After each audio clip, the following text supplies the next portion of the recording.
Allah rahmet eylesin. Yeri cennet olsun.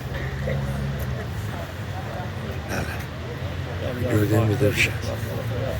Bir de ok. Yakın olur. Yakındır.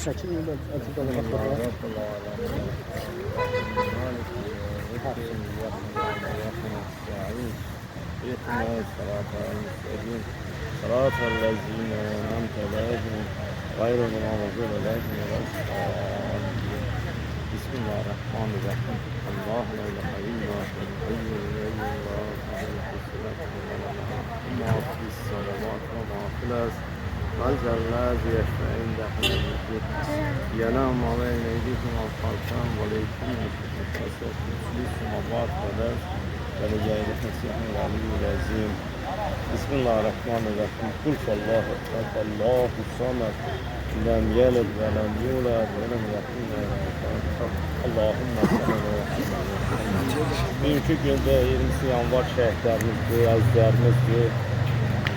Vətənimizin azadlığı uğrunda şəhid olub, canlarıyla, qanlarını azadlığa əldə edib və bizlərə hədiyyə edib.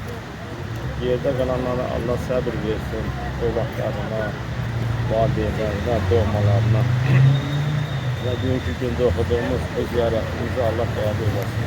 Kur'an-ı Kerim'de Fatih, Ayet-i Kürsü, İhlas Suresi Allah Suresi'ni okudu. Müqəddəs ayda Şaban-ı Şərifdə cəm şəhidlərimize hədiyyə edirik. Allah məqbul sayesinde Allah qəbul edilməli olsun. Allahümme şəhidlərimizin pak ruhu yerde kalanlardan, milletimizden, doğmalarına, əzizlerine dua edenlerden olsun. Allah rahmet eylesin. Amin. Allahümme sellem. Bütün halkımızın bugünkü günde, ziyaretçilerimizin bugünkü günde, əzizlərimizin ziyareti Allah qəbul eylesin. Ve sağlık rəhmən olsun. Bugünkü də əziyyət çəkib ziyarete gəlirlər. Bu qarlı günde onları yad edirlər. Allah razı olsun. Allah sağ rəhmən olsun. Amin inşallah.